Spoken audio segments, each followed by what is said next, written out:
आचार्य प्रमोद कृष्ण जी, आप कह रहे हैं कि एक तो किसने इतने दिनों तक शिवलिंग को छिपा कर रखा, क्यों रखा गया, लेकिन दूसरी तरफ आप कह रहे हैं कि कुतुब मीनार और ताजमहल भी दे दिया जाए, मामले की सुनवाई ना हो, कोर्ट में कुछ तय ना हो, सीधे पक्ष को दे दिया जाए। क्यों?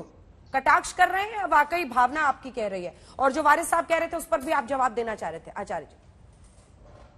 देखिए अंजना जी, ये एक सवाल है धार्मिक मान्यताओं का, धार्मिक आस्था का, अकीदे का। दूसरा सवाल है सियासत का। हाँ। जहां तक अकीदे का सवाल है, आस्था का सवाल है, ये हिंदुस्तान है, भारत है, यहाँ हर एक दूसरे के अकीदे का एहतराम होता है और हर एक धर्म की आस्था का सम्मान होता है। और मैं ऐसा मानता हूं कि परमात्मा की कृपा से जब तक प्रलय का समय आएगा तब तक भारत में दूसरी धर्मों की आस्था का सम्मान होना चाहिए, होता रहेगा। अब सवाल है सियासत का। सियासत का सवाल ये है कि ये जो अभी आप दिखा रहे थे बहुत देर से भाजपा और वारिस पठान साहब की बहस, तो ये अगले 10 सालों की सियासत का निर्धारण हो रहा है।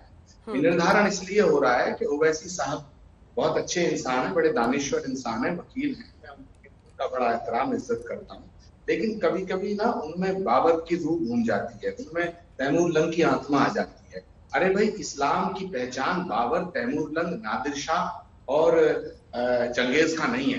इस्लाम का अगर ताल्लुक है तो वो रसूल पाक की सुन्नत से है, और इस्लाम मोहब्बत और खिदमत और इबादत का नाम है। जहां तक सवाल है कि अगर बाबर ने या मुगलिया बादशाहों ने हिंदू संस्कृति, हिंदू मान्यताओं, हिंदू भारत की सभ्यता और भारत की धार्मिक आस्था से जुड़े हुए स्थान पर अगर मंदिर था, मंदिर तोड़ा गया। अंजना जी, मैं पूरा कर लूं। सर पूरा कीजिएगा, लेकिन एक सवाल पर मेरा आप ही से सवाल है, और वो सवाल ये है कि 1900 मतलब जो ये प्लेसेस ऑफ वर्शिप एक्ट 91 आया है वो नरसिम्हा राव की सरकार ने लाया था, और अयोध्या के बाद और जिस तरह से बीजेपी संघ परिवार अयोध्या मंदिर को लेकर जिस तरह से आंदोलन कर रहा था, उसी से आगे ये ना हो इसको रोकने के लिए लाया था।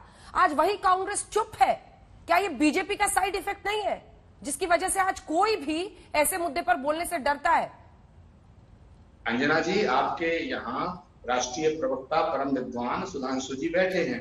बीजेपी ये चाहती है कि हिंदू धर्म का पक्ष भाजपा रखे और इस्लाम का, मुस्लिम धर्म का, मुसलमानों के रहनुमा होने का जो दावा है वो असदुद्दीन ओवैसी साहब की पार्टी करे, और ये देश जो है 2 जगह बढ़ जाए। लेकिन माफ करना, ना तो ओवैसी साहब मुसलमानों के रहनुमा है और ना ही बीजेपी अकेली हिंदुओं की ठेकेदार है। सवाल इस बात का, आपने एक्ट का जिक्र किया, मैं सुधांशु जी से कहता हूं, अगर हिंदू हितों की इतनी चिंता है, हिंदुओं की धार्मिक भावनाओं का इतना सम्मान है, तो भारतीय जनता पार्टी के तमाम नेता कहते हैं कि ताजमहल नहीं, तेजो महल है, मंदिर है, कुतुब मीनार नहीं, विष्णु स्तंभ है।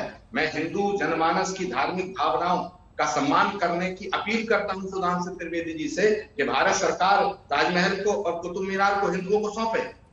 और मैं बड़ी जिम्मेदारी से ये बात कह रहा हूँ, सुधांशु, बड़ी जिम्मेदारी से बात। विष्णु जी, इसके बाद फौरन आपके पास आऊंगी, मुझे पता है आप एयरपोर्ट के लिए निकल रहे हैं, मैं फौरन आ रही हूँ सर। सुधांशु जी बताएं कब सौंप रहे हैं ताजमहल को हिंदुओं? उन दोनों मामलों में भी विष्णु जी पिटिशनर है। सुधांशु जी दीजिए, हिंदू पक्ष को दे दीजिए कुतुब मीनार और ताजमहल। मैं कहना चाहता हूं, प्रमोद कृष्णम जी ने कहा, पहली बात, प्रमोद कृष्णम जी ने कहा बहुत जिम्मेदारी के साथ, तो मैं पूछना चाहता हूं ये कांग्रेस का आधिकारिक वक्तव्य है या प्रमोद कृष्णम जी का निजी वक्तव्य है? फिर मैं जवाब देता हूं।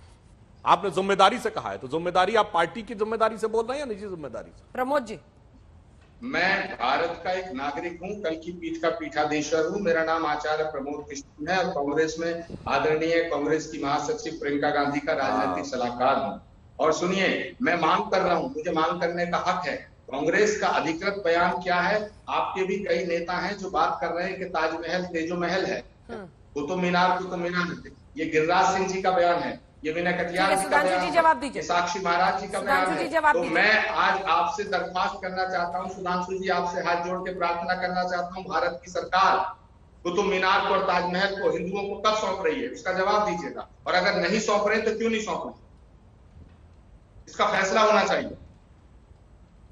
देखिए, बड़ी मजेदार बात है, आचार्य प्रमोद कृष्णम जी ने अपने बयान को निजी कह दिया, कल की पीठाधीश्वर के रूप में बोल रहे हैं, कांग्रेस नेता के रूप में नहीं। तो प्रमोद कृष्णम जी, मैं भी एक इतिहास के विद्यार्थी के रूप में बोल रहा हूं, नई नई खोज और तकनीक के साथ इतिहास बदलता है। जब 1837 में जेम्स प्रिंसेप ने अशोक का साम्राज्य खोदा, तब से पहले मानता नहीं था कोई भारत एक राज्य है।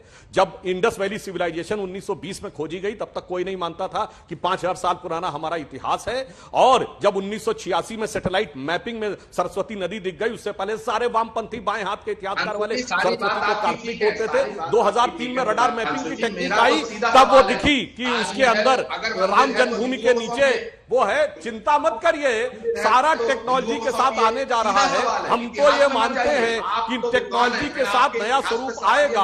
और मेरा ये मानना है, मेरा भी यह निजी मानना है। अरे भाई आप देखिए, आप डिस्टर्ब कर रहे हैं सर, आप डिस्टर्ब कर रहे हैं। एक लाइन में बोल दो। मैं ये कह रहा हूं, नई टेक्नोलॉजी के साथ सारी बात आएगी। मेरा बिल्कुल ये मानना है कि ताजमहल बनाने की टेक्नोलॉजी, ताजमहल बनाने की कैपेसिटी मुगलों में थी ही नहीं, क्योंकि ना उनके पास डॉक्यूमेंट्री एविडेंस है, ना वो जिस इलाके से आए वहां आप सभी से निवेदन है कि अपनी अपनी पार्टी के राष्ट्रीय प्रवक्ता बनकर ही बात करें, वरना ये बहस इतनी निजी हो जाएगी कि निजी बयानों के बीच में हम उलझ के रह जाएंगे।